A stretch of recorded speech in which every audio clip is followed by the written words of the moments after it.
to the hands of Tech9s and Deagles. You would really hope so, because at that point, it would basically equate the amount of rounds Ence won with weapons versus rounds with just pistols like this. But it does seem like coldzera and Twist are, you know, bringing us back to sanity with those couple of kills, getting the man advantage for FaZe. Fifth incendiary here towards the bomb train, gonna flush these post-plant position players out into awkward space, allowing them to be reaped by Cold, who just continues to tee off with that AK, leaving Snappy all alone with the Tech9 here in the Brown Halls. No more Lita Bank off the wall. He is living on borrowed time, and coldzera has collected. FaZe will be hitting double digits. That's the way Karrigan, but they may have to push out into him. He's on 13 kills at the moment, and it's coming head-to-head with Snappy, who takes his head clean off. Brokey gets one in return. A weakened Spinks has to pull the plug and get out of there. But the player advantage is in favor of Ence, and now the grenade's starting to rain onto the site. Molly's to the top of train, forcing away some of these angles. There's still 50 seconds to play with. That flick from Brokey is a thing of beauty, and he may not be done just yet. No players have ID, but there's no way of him knowing that. And so he has to be cognizant. He has to do his due diligence before he flicks in for another one. And Snappy, his next victim. All right, so D-How has a little bit of a tricky angle here that FaZe haven't faced yet. So, and they have a player under porch as well. So if FaZe commits to middle, this might be a little bit tough. Hopefully Ence can get it done, but of course they check the angles. There's a perfect flashbang tossed out there. There was no secondary player playing anti-flash and a Molotov alongside it, so D-How was just dangled on the end of a rod, and Twists goes fishing. A little bit of time, maybe keep some players in position as the rest of them move forward on B, and well, degster not as aggressive as previously. Instead tucked in up close behind the wooden panel, and well, with a flash from his teammate, 2 free kills, and eventually he doubles down and brings it up to a quad. Maybe even the ace to come. The only thing is Hunter's actually lurking around mid, so I don't know if it's going to be allowed, but either way, he's gone ahead and made sure they weren't going to... Gets one spray down onto Bemis, does a lot of work as well. They need a quick frag. Bemis is able to deliver it.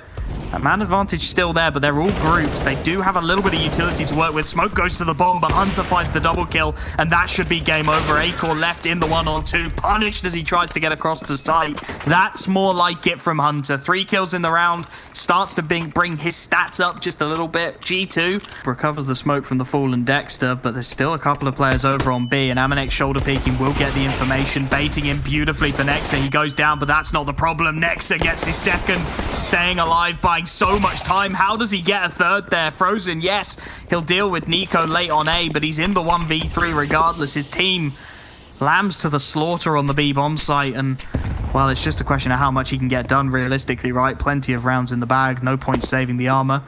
Let's see how many frags he can find, aware of a possible flank behind. There are plenty of headshot angles here. Finds the first and the second. frozeN looking to make it happen in the 1v4. He's cleared out this B-bomb site near entirely. Nexa would need a quad kill of his own to make this winnable, and the P250's going to find it up close and personal. Up everything they're given. ropz just probing, and that's a shot. amanek on the jump peak goes down. Critical opening.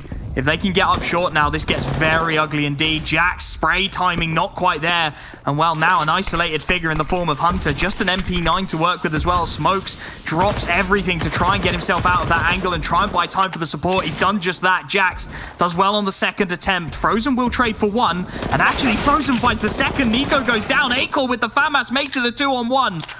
And Jax has got a clutch up out of absolutely nowhere. Already 3 kills in the round. He's looking for the ace. ropz does still have that scout in hand, though. Drops down to the back bench. Bomb's positioning is going to become very awkward. Stuck by that window. Jax is locking it out. ropz, oh, the timing could be critical. If Jax swings here, he's got a man with his back turned. He finds the first and the ace. And the rest of the team are going to reroute. Mousesport's trying to hit in towards A. Nice shot from degster, but I'm not sure they expect Nexa at this point. Tucked into the firebox. He's going to play for time. Acor actually manages to find another. And if Hunter swings, this gets awkward. niko's gone. Nexa, he's the last man. He's got 2. Trying to keep G2 alive in this matchup. Trying to keep their hopes of that top spot of Pro League alive. Carrying it on his back. Bomb is at his feet. And with 20 seconds left, he's got to deal with Acor on that AWP. 28 kills to his name.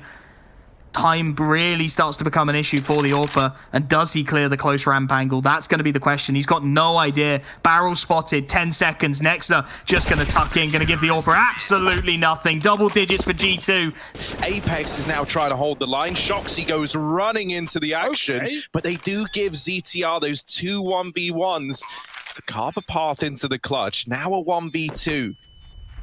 ZTR with the bomb planted. Both players for Vitality coming through CT. This is not an easy clutch by any stretch of the imagination. Vitality are going to try and play this one together. They're trying to play for the trade. ZTR has his work cut out for him, but in with the first. Oh, with the spray. Not quite enough to deal with RPK, and that trade comes in. Exactly what Vitality were hoping for, right? We need to check Boiler. Nork could get away with absolute murder. Only good for one. Down in the pit now, ZTR redirects his attention to short. The mollies have churned up these two short side players. It's another attempt and a big clutch, and the molly burns out misutaaa. Oh dear. For shoxy, he's out of the round. He's saving. He's gone. ZTR. Dominant first half of Vitality, or if NIP can close the gap. So misutaaa does not want to let this opportunity slip by. He's not given a lot of room, but Apex trades it immediately. Now calling for these rotations. Nork fakes the bomb plant and nails the shot. It's another clutch attempt for Nork. This time a 1v2 and a chance at the 4K. Back towards Dark he goes, hiding an emo, but this guy is not feeling down at all right now. Instead, holding for a banana peak that's never going to arrive. Both players bound through CT. Heading into the retake, Nork. This time he's got time on his side. This time it's Vitality feeling the pressure, and it's the collateral for Nork to put 6 up on the board for NIP, and it smiles all around there. Apex, a lot of pressure on his shoulders, and giving that kill over now leaves it on shoxy with 5 points of health. As good as this guy is in clutches, this is asking a hell of a lot. They don't know where the second man is either. Shox now set up in the pool, needs to be flawless, and there's the first. The follow-up brings Nork down low, and it's Shox with 5 HP to make the 1v2 happen and keep the dream alive for Vitality of a victory on this first match. Is res down.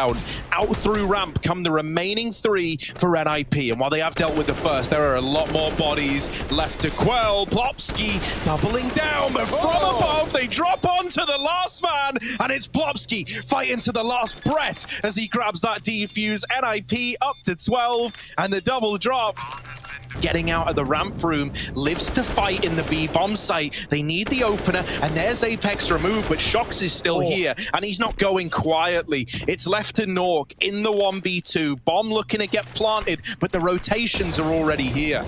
He found a smoke, dropping it to enable a plant. He knows one's behind the door, but they swing it wide open, and that should be info, right? Shots as a molly is thrown. That's now Nork knowing where they're coming from.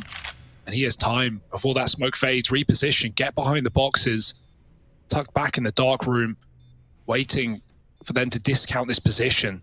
They don't have util to get him out, only flashbangs to flush. Nork waiting for the kill. He's not giving them room. He wants to fight straight away. He wants to close, and he will.